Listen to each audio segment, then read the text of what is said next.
Can be in touch with you on email? They are, yes, yes, now the side that opposite your house, the shooting been going on. Yeah. Good. I think we have a responsibility not to serve just wine, but also to serve up such interesting and platform for creating such interesting ideas, exchanges, and showcasing the finer aspects of life, if I may say that, not just the food and beverage. Mr. Khanna and I have, if I may take the liberty of saying, developed a friendship over the last few years. I've been seeing him in the lobby and I've been meeting him as a guest of the hotel. And being a general manager for a hotel, you normally have an interaction which is about a very transactional interaction, and we talk about how the experience was of the guest, etc. And one day he mentioned that he's writing a book. Not too many of our corporate honchos do that. And suddenly he says, I'm writing a book, and I said, well, that's interesting. And when he told me the topic, I said, well, that sounds really exciting, and something which is very interesting. But he was very kind. He showed me he was one of the first few people to see the book in its final avatar. And I said, we must put together an evening to celebrate the book. So I think that's what we're doing today. I'm told the book has already become a success, and that's great to know. And I believe he's already spoken at the Literature Festival, the Times Lit Fest. So this is more not a launch, but this is a celebration of his book. And we wanted to thank you, Mr. Khanna, for partnering with us, giving us this opportunity, and of course for your patronage over the years, but giving us an opportunity to have an evening like this, so diverse from what we normally do in hotels. Thank you all for being here this evening, and look forward to the evening. Thank you. Sorry, may I invite Mr. Venkatraman on stage, please? President of the Foreign. Friends, before I say anything, I wish to invite Rahul Singh, who is going to be conducting the basic conversation with Atul Khanna. Yeah. Please do come and take the stage, Rahul and Atul. I have known Rahul for many years, and I happened to meet Atul only 2 weeks ago. But a friend of mine, Francois Gauthier, sent a message to me saying that he knows Atul and he has just done a book, and would the FCC be interested in having him over. And so we got in touch with each other, and he sent me a copy of the book. I found it very interesting. I said, yeah, why not? So the option was between FCC auditorium or the Taj. So he suggested, let's do it at the Taj, because Satyajit has graciously invited us to have the event at the Taj. I said, fine. And that's how we are here. This is the first time that an FCC event is being conducted here in collaboration with the Taj Mahal Hotel, Bloomsbury. And this is the first book Atul Khanna has done. Atul is basically a risk-taking entrepreneur, makes most of his money abroad, but loves to live in Pune with his family. Rahul, as you know, is a veteran journalist, educated at Cambridge. He edited Reader's Digest and several other newspapers. He was with the Times of India and so on. So without wasting any more time, I want to invite Mr. Bedi, Managing Director of Bloomsbury, the publishers of the book, to come and say a few words. We like to say that a book like this has never been published. We don't happen to say it too often, because that doesn't happen too often either. But I think with this book, I can safely say a book like this has never been published. I think if you read the book, what strikes you is how can anyone think of writing such a book? Because the kind of canvas it covers, the ideas it comes up with, it talks about some issues and areas which are so close to India. And you know, if you listen to politicians and others, they talk about a new India. They talk about many things. They try to show that there are a lot of things that can happen. But if you read Atul's book, you really find what New India can be about. And as he passionately says, this is for the 600 million youngsters. You know, what we've been or been through, they should look at a real New India. So he got massive amount of ideas, some solutions which I think some people might call audacious, and definitely radical. So he talks about, let's say in the electoral system, he talks about single transferable vote. He says voting should not be linked to population power. He says, why do we need the Rajya Sabha? He says there should be a new constituent assembly.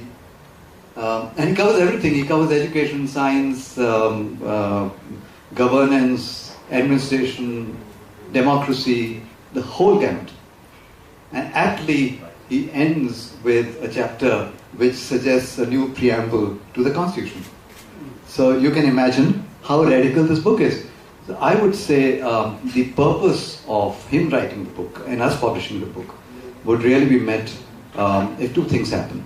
One is that youngsters read it, because to a great extent it's meant to just make them think of an India which could be totally different. And number two, I hope it comes to the attention of certain policymakers, bureaucrats and politicians, because there might be some things, there are a lot of radical things, I'm sure a lot of things they'll say, oh, this just can't happen. But if they have an open mind, there are chances that there could be some real good things that could happen. And then we could really have a true New India. So I thank Atul a lot for publishing with us. As I said, again I'll repeat, we really haven't published a book of this kind before. So I had to look at it very carefully to make sure that there weren't content in it which could really make some people upset. So thanks a lot for publishing with us. Thank you very much. I look forward to a great evening. Thank you. Atul, you don't have to worry about the publisher for your next two books, okay? So for the sake of record, we need to have a picture with all the three of us standing and holding the book. Bear with me. Sir, I request you to come. Please come. Sir, please come here. There, sir. One. Sir. Ready? Sir. Thank you. Yeah? Thanks very much.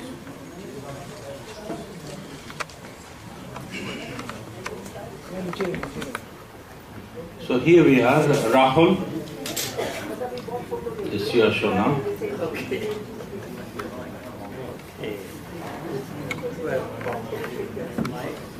Yes, that's you. Is it on? Yes, it is on. Okay. I hope you can all hear me. Yeah? Yes, we can, sir. Yeah, okay, fine. I have met Atul only a short while ago. I think a couple of months ago, a mutual friend of ours told me about him, and I mentioned that we are having a literary festival in Kasauli. We have every year the Kushwant Singh Literary Festival there. And I said, you're welcome to come there. And he turned up there. Atul, as I began to realize very quickly, is the kind of person who you take to immediately. And I took to him immediately because he's full of ideas and he's a very unusual personality. I dipped into his book, which he gave me then, and then again, in the last 3 days I've been reading it. I don't agree with some of but some of what he's written there. But I agree with a lot of what he says there. He covers a vast arena. So I can't go through all of it with you because we don't have enough time. But what I'm going to do is to ask him a few questions and a few points that I observed there, and he'll sort of take it from there. But I would just like to say that he's basically an entrepreneur. He built enterprises in manufacturing, engineering, and life sciences, and also built, this sounds to me very interesting, an Indo-European education corridor, and has also designed German cars. Very unusual mixture of things. About the Indo-European education corridor, I'll ask him later because I think the two obsessions with him, one is of course changing the constitution, the other two is that we should spend and emphasize much more on health and education, the two areas which we have failed abysmally compared to a lot of other developing countries. So I'll start from asking him, well, the first part of the book is very critical of Nehru. Now, I happen to be an admirer of Nehru. He ends off that bit on Nehru by saying, to me, Nehru doesn't add up. And he mentions about how Nehru's economic policies, were all wrong and all that. But I'd like to say to him that in hindsight, he might have been wrong. But at that time, all the countries, the major countries that I could think of, followed the same kind of policies of having a large public sector, not and being very suspicious of the private sector. But Nehru sort of continued with that. Now, I'd like to ask Atul, why does he think that Nehru was a failure? Ladies and gentlemen, thank you for being here. Big honor for my family and me, and honor also to be asked questions by two great opinion leaders of India. My book is not about Nehru. My book is about ideas of the 19th century were adopted in India by the same, which were developed in another continent, were developed in the 20th century for India by those influenced by that continent and are unfit for 21st century, where we have one of the greatest phenomena planet Earth has never seen, that is 600 million under 25 years. So this is a country that no longer needs precedents. This is a country that needs to evolve in innovation on its own. I have written one page about all the great leaders to make a simple point. And the simple point I'm making is that if your structure is of an ambassador car, it really doesn't matter who your driver is. Your journey will be between 19 feet. And I have not agreed, and I don't even dispute the greatness of all past leaders. I just said that, be that as it may, I use these leaders because we are so personality obsessed as a nation. Even today, if you see 99% of the media discourse is around leaders, that I just wanted to dive in to structure. And you can't dive into changing the constitution without walking the reader through familiar gardens and softening those gardens. So I don't want to make this book about Pandit Nehru or about any great stalwart. I only want to say that if the structure was there, there is a reason why for 70 years so many great leaders have not taken India to its destiny. And the reason is structure. So I actually asked the country to lose or leave behind its obsession for leaders to solve problems and focus on structure. It's a very personal book. It's not a I in my personal life also don't hit on personalities, I hit on issues. So I don't want to make this book about Pandit Nehru, I want to make this book about structure, because even if you see the current elections going on, it's all about A versus B, and A and B are changing in every state, but the essential experience to the citizen is largely the same. Yeah. Now, there's a very nice quote which I've got here from your book. We don't have a new car, but we have a new driver, which means Narendra Modi. And then you also talk about, I think you mentioned it over and over again, and I think you're absolutely right. You talk about the 600 million young people in this country. And then you're very harsh on what you call the unaccountable bureaucracy. Now, tell us something about the new driver that we've got now here, the 600 million people that you feel have to be addressed, and of course, on the unaccountable bureaucracy. These 3 points. Let's start with the third. I have some very close friends in the bureaucracy, and almost all of them are brighter than me. But even the best of them will tell you, and as I've written in the book, that 50% of them are not quite there. Now, in today's factories, rejection rates are parts per million. Not 1%, 2%. So if you are at 50%, this is the problem that you have. It goes back to the Constitution. There is a section 311. I haven't even mentioned there is section 311. I think in one lifetime, a man or a woman should serve on both sides of the table. It gives you a lot of perspective. If you are on one side of the table, based on an exam that you passed at a very young age, and on that basis go up 40 years, howsoever bright you may be, a competitive edge will be within you. Because today we are in a world where under 30s are creating billion-euro companies. So it is again not on the person. Those guys pass exams, then I can't pass the entrance also.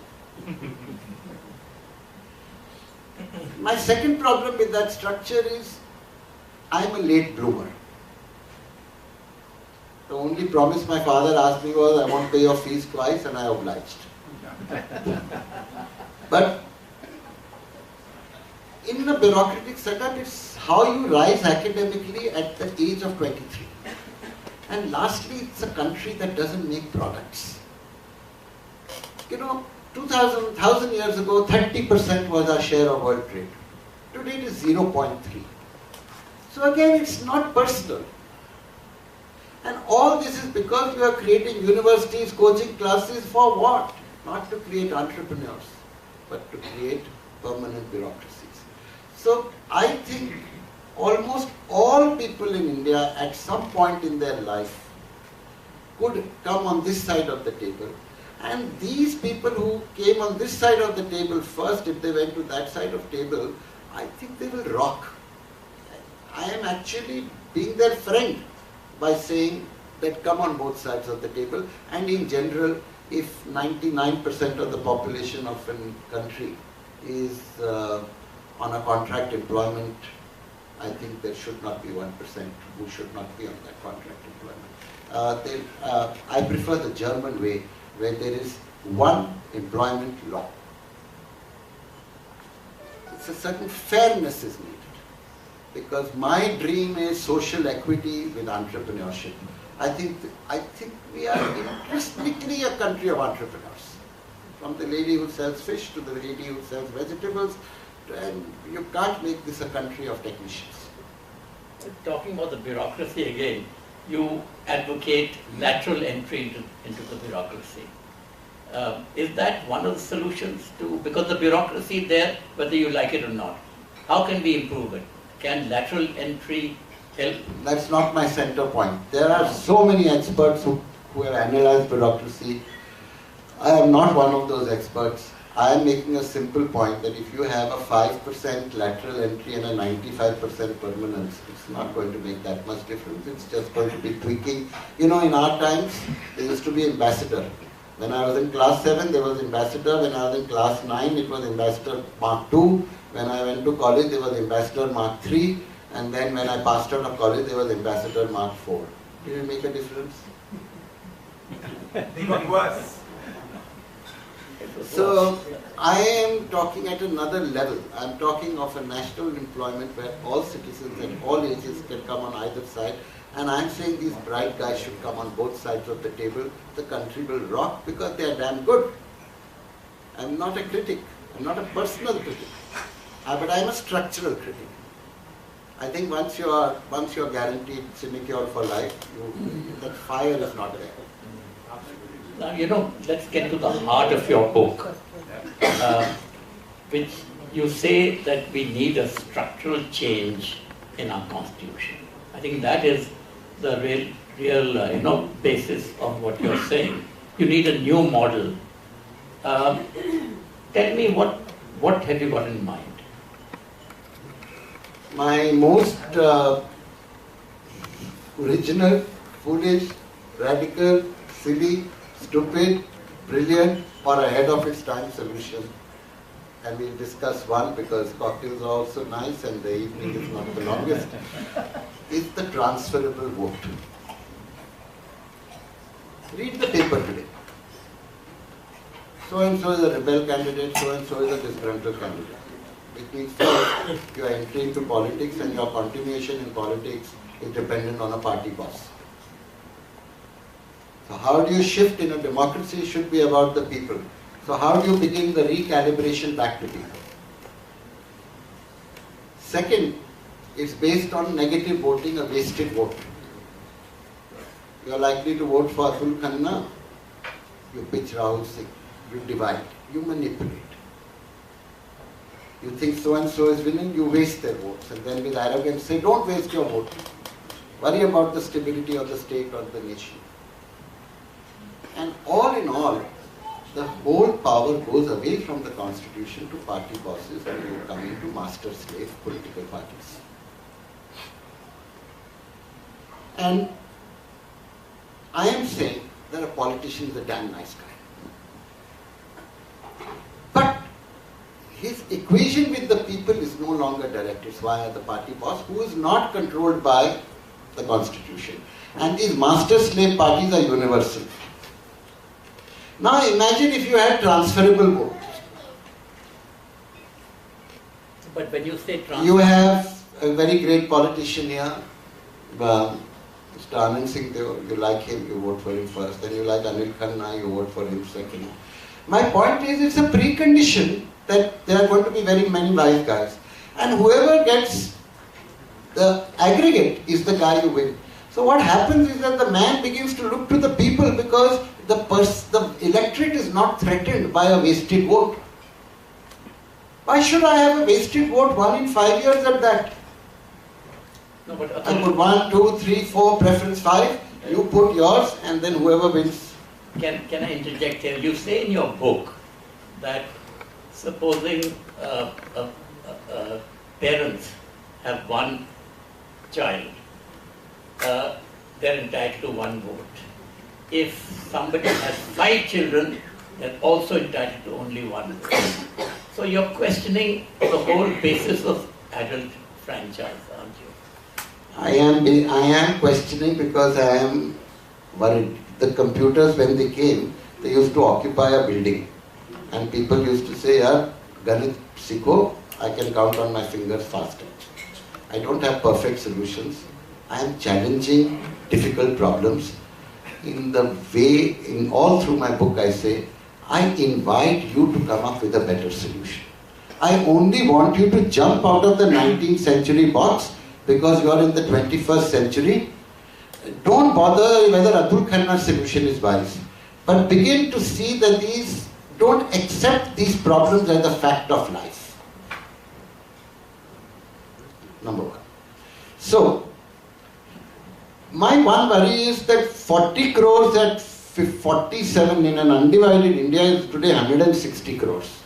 It is the greatest population increase in the history of mankind. And adult franchise was picked up from UK, where there are 1,000 other invisible forces which are towards sanity. And within those invisible forces in society, you pick up adult franchise and park it. Many people say, yaar, uneducated, poor people, inke saath kya karna? According to me, that's not my game. According to me, man in Mercedes and man on the road in India thinks within 1 degree of each other. So I don't think India's problem is an uneducated vote or an educated vote. I'm not on that. I have the feeling that we are growing our numbers to great political power. I don't want to take a name of it, there was a community X and they are 1 and they become 10. And they wanted to build the nation, give their children education. Don't you have flats which if you have 2 children, you give them 2 each. If you have 10 children, you give them 1/10 each. So I'm making electric adult franchise a property. And I say 1955 ke census go, freeze it, because to be above it, they were more poor then than are today. So it's not about poor rich, it's not about religion. But I want those who contain themselves and have fewer children to not be disadvantaged politically against those who have more children. Absolutely, sir. Absolutely. But I think that's something which I agree with you entirely. But I think that's something which would not be politically acceptable. I don't think you could sell that idea to the country. If you see a major, one of India's top 3 magazines today, they have taken only this idea from my book and banned me. Okay, now let me go to something else which I think you will find it very difficult to get politically acceptable. I'll just read the quote from your book. I petition that the Hindu Marriage Act be declared void and unconstitutional. Because you're arguing for a common law, aren't you? Here. So please argue why the Hindu Marriage Act should be declared void and unconstitutional. One country, one people. I'm not on Uniform Civil Code at all. But that's a uniform civil code. One country, one people is that, isn't it? What about Muslim personal law? I am first saying that there is an unwritten religion and there is a written religion. Are you telling me that the British Constitution is not a constitution because it is unwritten? So first I am saying, with what authority are you challenging one set of personal laws and not the other? An unwritten personal law is not a personal law. I don't think this country will pass a religion-based act again. So rather than, and I also think social dialogue is a matter of social contract. People who go, our constitution gives too much power to elected actors who are elected for governance but have too much control on social laws. So first I say, whenever I see a toxic situation in life, I don't address the issue at hand. This is partly the reason I'm able to live despite very limited intellect. I first cause the heat to go down. Then I remove toxicity from the situation. So first I am saying that, you've given one guy, first I said, okay, you're not ready for uniform, one people, one act. First you've created one based on an unwritten religion, some act. Take it out of the way. You can't be doing this. You can't have a Parsi act, you can't have a Hindu act, you can't have 50 acts. These are social contracts. People are quite capable of dealing with them. I am just objecting to the ease with which you can just pick and pass a social edict. I'm at another point altogether. I actually see a very small role in social matters. In social matters, elected people should be franking machines. Whereas today, the matters have gone so presidential that the political people are franking machines. So I would like political tigers. I think this country would do very, very well if this country got political tigers. I don't know why there is hate for a politician. They are most humble, most practical, and despite all that you might say, it's the constitution that forgot to finance its democracy. Why is this holy and they crooks? They are very nice guys.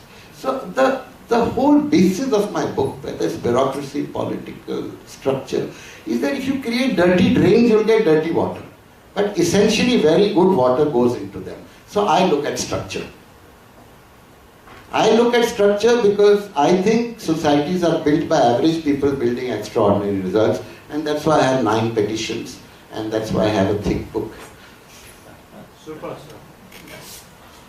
Okay, let me go to another point where I entirely agree with you. You said abolish caste or caste-based promotions. Now what about reservations? Are you for reservations? You said abolish caste or caste-based promotion. So the logical conclusion of that is that we must abolish reservations for scheduled castes and scheduled tribes. No? No. I have a different mindset. I don't touch toxic situations. I don't touch situations I don't understand. And I feel pain. When I go as a brown-skinned man to Europe and try and build technology, if I migrate to Europe, there is no problem. Then you get accepted over 10 years as one of them. But from India, I know what is discrimination. I know what it is to work 10 times harder for 1/10 the income. 25 years later, I feel it daily. This is skip 1 meal a day. It's good for health. But I am saying blow up capacities. You need to educate 100 million children, create capacity for 150 million.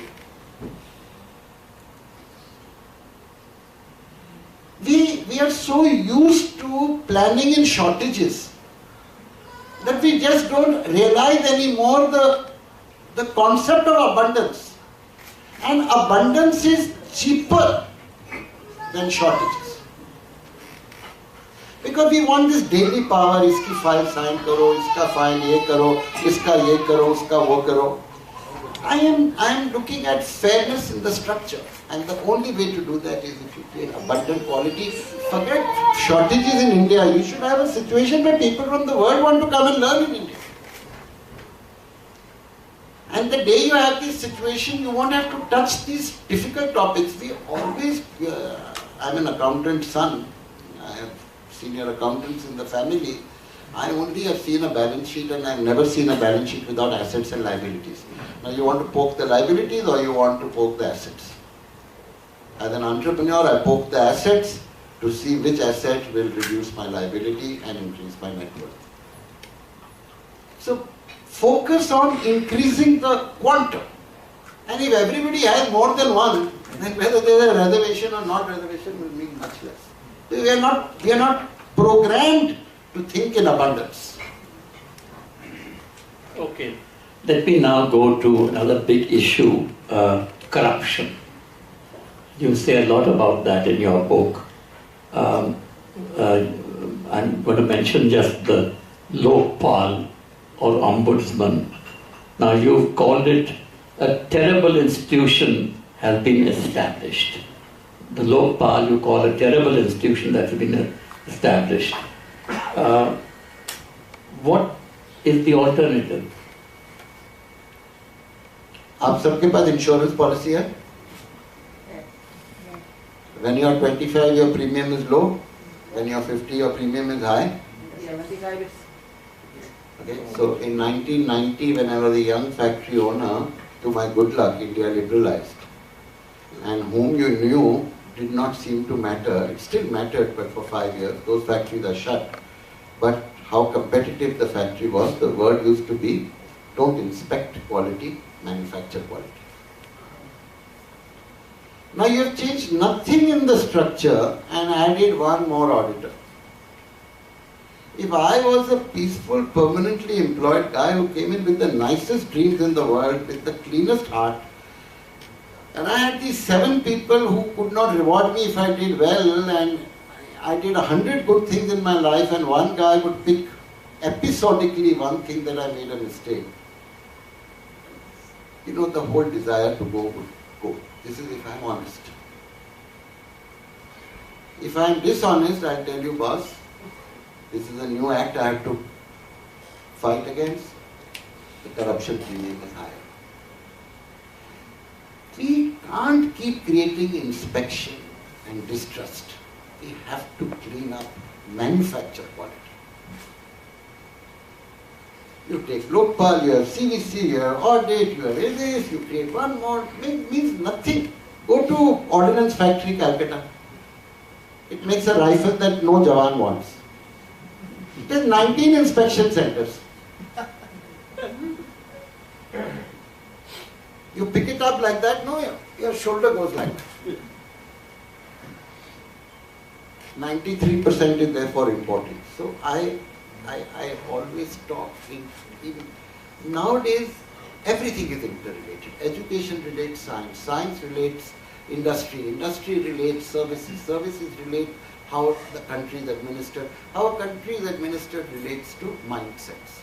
And mindsets change because of your experience on both sides of the table. There's nothing personal about what I'm doing. Okay. Absolutely, sir. Very good.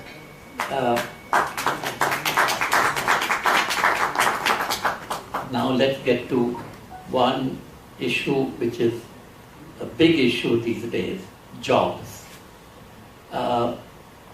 This government has failed in its promises to create more jobs.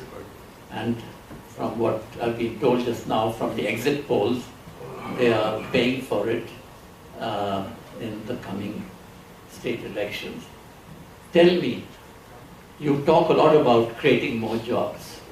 And you mentioned somewhere, I think, that one government job could have been converted into 10 really good jobs which would have benefited the economy.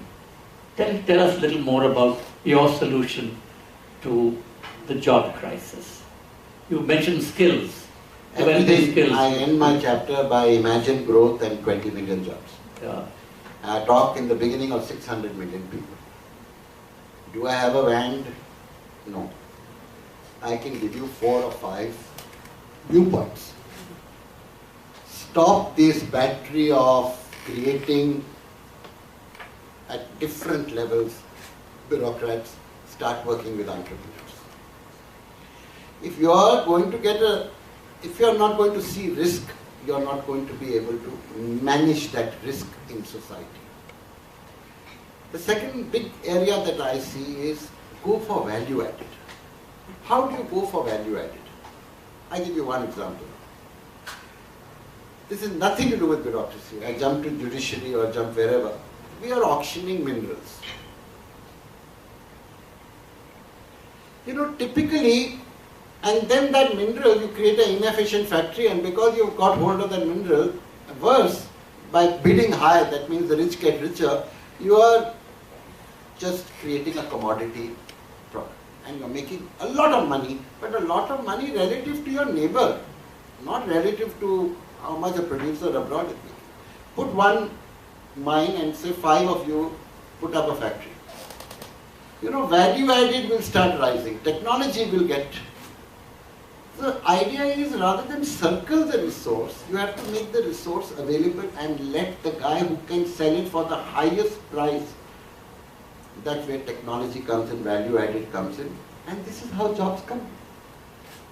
These DGOF factories, if they are not going to give you 93%, if you're not going to bring down that import bill, how will jobs come?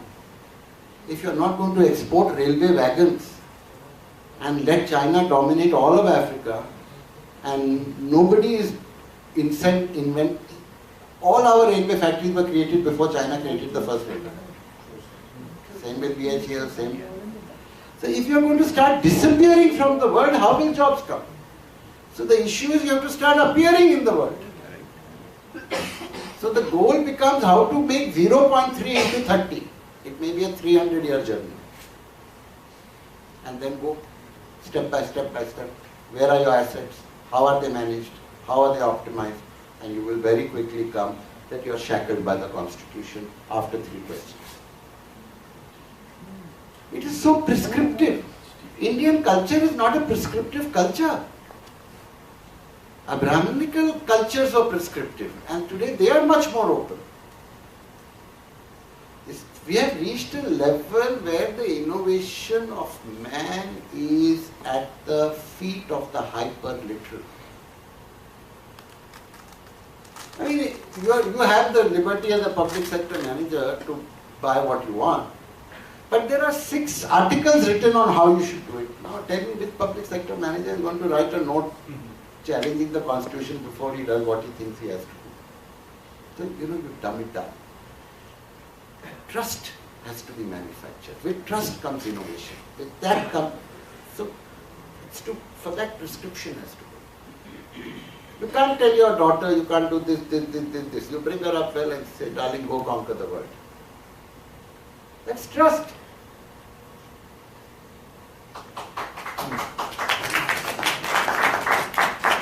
So, 2 more questions before I throw it open to the audience, because I'm sure they might have got other questions to ask you. But before those 2 questions, I want to take issue with you because you make a very strange statement here, which I think Mr. Macron of Monsieur Macron of France will not be very happy with. And you say that marriage between 2 partners cannot exceed 10 years. Now, Monsieur Macron, whose wife I think is about 25 years older than him, my marriage would dissolve. So, so you are quoting me wrongly. No, your exact quote is age gap between partners cannot exceed 10 years. There is one more word after the comma which you are not saying. Until you are the age of 30. After 30, do what you want. But I think that's going to grab a lot of eyeballs, that statement. So you have to make a book. It's a conversation between you and me. That's the title of my book. Okay, let me now come to the 2 more important questions. Now you talked about education and healthcare being your 2 major concerns. Now I want to ask you, how do you move public sector from dead returns, which is what we've been getting in the economy, to live returns in health and education? I think this is a very fundamental question which I don't think any government, Congress or BJP, has really tackled. They're not tackled because of the power that goes with controlling them. Air India is a beautiful airline. It has the best business class. It's equal to many airlines first class flight. There's nothing wrong with the airline, and everything that is wrong is intended to be wrong. And not till today, since the last 40 years. It's just, a public sector company in India is more private than a private limited company. A sole proprietor talks more to the stakeholders than a public sector company. And all our, you asked about Pandit Nehru and my problem, all our assets for which generations have gone without education and healthcare, are in dead economic sector. And we are asking 3-year-old children to pass entrance exams to come into school. I am knighted by the Finnish government, and that country has the best education system. You know, copy. You make an education universal and make it elitist after PhD.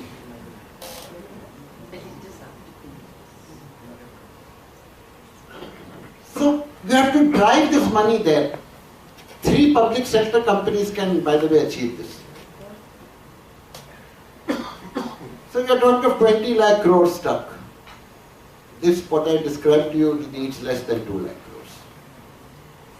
Now the trouble is, one government says, ek ko becho, do ko becho. I follow an accountant's principle, that if people are the owners, then there is no profit or loss.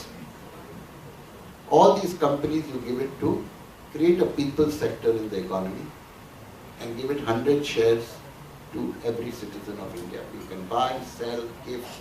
So first of all, if you have undervalued, it's between us. If you have overvalued, it is between us. And now the same managing director or general manager stands before 3 million, 10 million shareholders instead of one joint secretary. The results will be dramatic. Agreed. Dramatic. That man is good. Every man is good. It's the dirty pipe. मेरे को तो सब अच्छे लगते हैं. I have not met one chor chakka in my life. Structure is what does you in, right? Okay. Yeah, I agree with you entirely that these two areas, education and healthcare, could be financed entirely by failed public sector, pumping in so much money. Air India is a very good example. Now, your take. In my book, I've described how the unit is killed. Yeah. I mean, it's boring, but anecdotally I've described it. Yeah. You know, the difference between my book and a general lecture is that I'm on the solution. In a talk, I'm giving you a bird's eye view of the book, but if you should choose to read the book, it's about actually how it goes and actually how it can come back, triggering a solution. Because lament, bahut ho gaya. With the result that my solutions are being called radical, but nobody is calling the problem radical. Okay, Atul, the last question before we go to the audience. Your take, you're somebody who has started enterprises abroad, you've done things in India, your take on globalization. What's been your experience of globalization? They came and created an interdependent story, but essentially they were looking for our markets. To their shock and horror, super bright guys like Lakshmi Mittal were born and idiots like Atul Khanna were born, but we turned up over there. And we stood there and said, hi, I'm Atul Khanna, I want to design a BMW car. I went to Helsinki and I want to design a Saab aircraft and a Saab car. And I went to Helsinki and I said, I want to design drugs for the poor. For some time it was all right. As you got bigger, they thought you do services, he'd connect us with India, and it gets bigger. Prejudice hits back.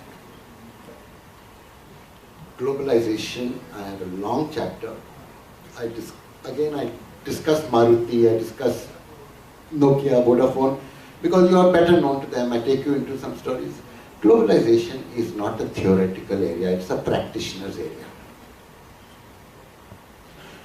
It cannot be built by those who have never done business.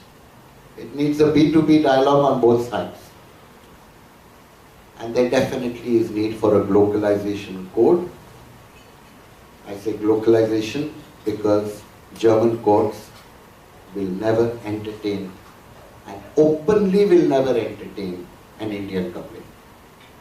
Indian what? Indian Complaint. Complaint. There is such a thing as a white man's code. So, if you are going to go in Finnish law, German law, by the way, unlike us who entertain only in English, they entertain only in German. So if your email exchange is also in German or Finnish, they'll tell you all, whatever is your dispute, translate it all into German, Finnish. There is a 50,000 euros a translation. So all this will only work if we have a globalization code. That's why you get a Brexit. Nobody has a problem with European Union, they are friends. But it has not worked at a